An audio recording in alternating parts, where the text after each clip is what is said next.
Hello, ladies and gentlemen, and welcome back to Common Sense Crypto channel. As with you always, this is Rich doing another video today on XRP. So I hope you're all having a wonderful day today, wherever you are in this great world. We're going to talk about XRP. I'm going to start with this. Great things happen when you take risk and step outside of your comfort zone, both in and outside of work. Now, one thing that Matt Curcio had said I want to share with all of you. It's like going to backcountry. You never know what's around the corner, but that's why you're there.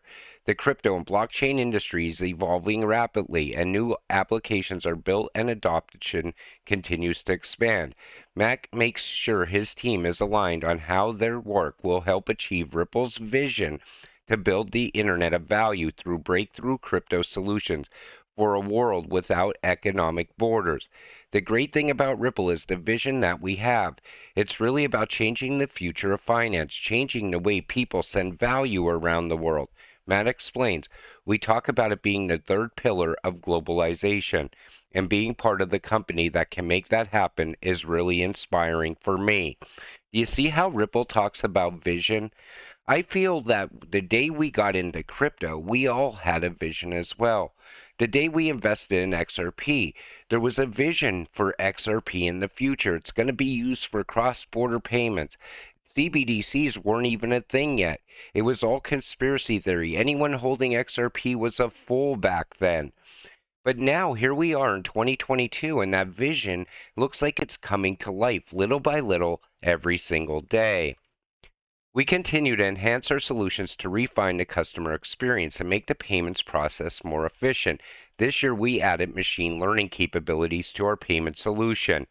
And Ripple has been nonstop growing, literally through this entire bear market. As Ripple products reach significant growth and scale in 2022, we continue to invent and deliver solutions to sustainably grow and offer best-in-class experience on behalf of our customers. Ripple's machine learning and automation efforts are focused on liquidity, the backbone of crypto and all other enterprise-grade products.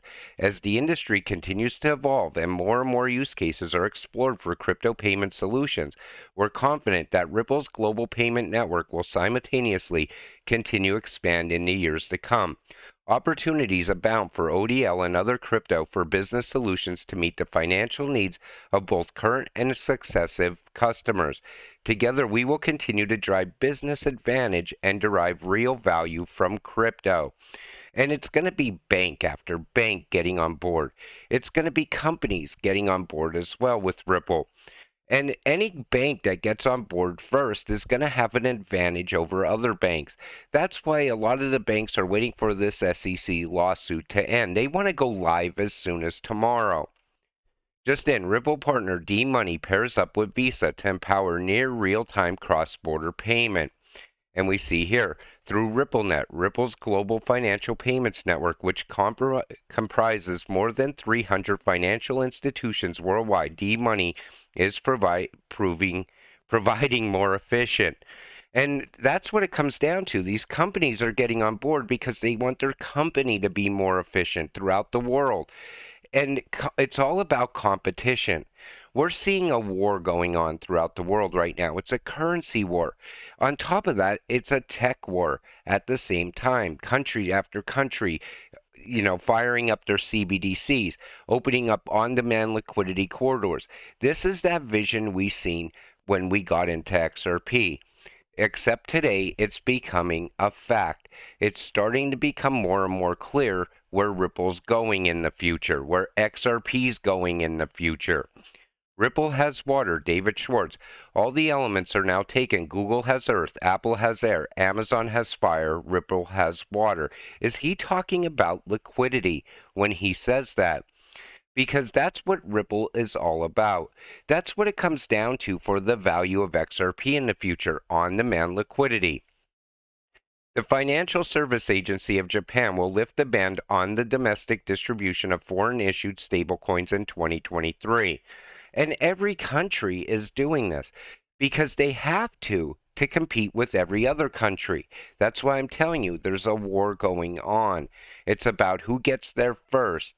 We're looking at the BRICS countries right now trying to tear down the US dollar, little by little, backing their currencies by actual gold. The world is changing very fast. Ripple partner Tranglo has officially launched cross-border payments in Malaysia. And again, it's company after company. These were partnerships at one time, but now they're starting to actually go live, starting to get utilized little by little. So specifically, the innovation is that 80% of cross-border payments processed by Tranglo will take place in real time. The upgrade was needed due to the boom in real-time transactions in Malaysia. The breakthrough came thanks to Malaysia's central payment system, PayNet, which had previously implemented the Do It Now real-time platform. As a result of these activities, real-time transactions have grown by 800% in 3 years and are expected to increase 3.5 times more by 2025. And by 2025, I feel the world's going to look a lot different than it does today. I believe it all starts next year, though, March 2023 with ISO. The Fed knew in 2014 that Ripple was here to stay. The SEC is the last barrier. So we see here, however, the US dollar is still widely accepted as the world's reserve currency. It is more likely that in the near future, a currency-agnostic P2P platform transfer mechanism like Ripple will be used to access US dollars instead of cryptocurrency like Bitcoin. So even in 2014, the Fed already knew that Bitcoin was not going to be an option, that they were already looking at Ripple. And I feel that the SEC just delayed the process until Fed now goes live. With all the news about Saudi Arabia ditching the USD for the yuan to trade oil through Shanghai Exchange, I couldn't help but think of this, and Ripple is smack dab in the middle of it. I like my odds. Fed Now, Ripple, Digital Dollar Project, Ripple, Digital Euro Association, Ripple, Digital Pound Foundation, Ripple, United Nations, Ripple, IMF, Ripple, World Economic Forum, Ripple. Sorry for all the hype, but that's the fact.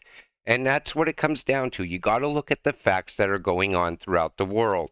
You got to look at all the people that are talking about Ripple right now, because things are about to change very fast. I feel once this current financial system really starts to crash down, they're going to be looking for something to save the day. What is it? It's going to be XRP and that on-demand liquidity.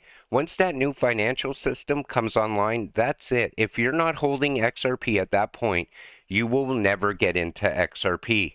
The price is going to be way too high. They think XRP is not a security. So first of all, my position is very clear. XRP is not a security, all right? This comes from Tom Emmer. And I feel after he said this SEC wants to keep those Hinman documents hidden in the Ripple case for a reason. Because I think a lot of other politicians are seeing the real corruption that was going on, and they don't need those Hinman documents coming to light at a time like this, after the FTX collapse. Because we know Gary had backdoor phone calls, backroom deals were going on. I feel that the Hinman documents would probably be the one thing that just tears down the entire SEC at this point. Maybe that's why they want to keep them out of the case, keep them out of the public's eye. XRP price prediction for 2023. Now, this is the one thing I don't like, is the fact that they're talking about the Fed, and XRP could possibly hit $5, but because of the Fed, it could fall back to 20 cents or below 20 cents. And that's if the SEC was to win. But I believe we all know by now that it looks like Ripple's absolutely going to win this SEC case. But I never like price predictions. I see what's going on in the world. I base my predictions on that. You know, if XRP is going to be moving the world's money on a daily basis, it can't be sitting at a low value. It just can't. And it can't be fluctuating on a daily basis. It has to be stable or countries won't use it. Couldn't have said it better myself. XRP growing relentlessly with a strong community, solid utility, and business case. Ripple's XRP-powered cross-border payment product sees 800% growth despite ongoing SEC lawsuit. Now, say Ripple was to lose the lawsuit, I would still invest more money into XRP. Why? Because the rest of the world is a very big place, and I still believe XRP is going to hit some very high prices, even without the US being involved. Now, these always come up as well. In 2013, you missed Bitcoin. In 2015, you missed XRP. You missed Doge. You missed this. In my opinion, you missed nothing. As long as you could buy XRP under $1, you didn't miss anything because it's still very undervalued right now. I feel XRP is on sale right now. And the real true prices of XRP have not even been seen yet. That all-time high, I believe we're going to blow right past that all-time high at some point when the world is utilizing XRP on a daily basis. So Saylor is in talks with lawyers to liquidate in the form of a buyback up to 182,000 Bitcoin in market value. OTC negotiations are already ongoing. Now, a lot of people have followed Michael Saylor to the cliff. And I feel at some point he's going to push them all over that cliff. He keeps telling people, get all the money you can, dig in your couch for loose change, buy Bitcoin, buy Bitcoin. We've heard it for years. And here in the background, he's selling off Bitcoin left and right. And the thing is, I tell people all the time on this channel, to get away from Bitcoin when they get the chance. The reason I do that is because there's a lot of retail investors that are in Bitcoin that got trapped in it, probably bought at much higher prices. If they could get to profit, get away from it. I don't believe it has a future. When you look at what's going on in the world and you see how everything is pushing towards utility, Bitcoin does not have a place in the future. I still believe it's on the road to irrelevance, sorry. And I still believe that because when the world leaders and central banks around the world are all trying to take out Bitcoin, at some point, most likely they will. I believe the World Economic Forum is not going to have any competition for a CBDC. Let's face it. And because Bitcoin's not tied to a CBDC in any way, and it looks like a competitor, they will definitely regulate it out. So take the money while you still can. Get invested in utility. It's absolutely the future. How can you not see it at this point? I pointed out, but based on facts, based on news that's coming out from this country and that country, this bank, that bank, central banks all throughout the world talking about utilizing Ripple's technology in the payment system. But with that said, I'm going to wrap up this video. I want to thank you all for watching. I appreciate all of you watching my videos. We'll see you in the next one. Have a great night.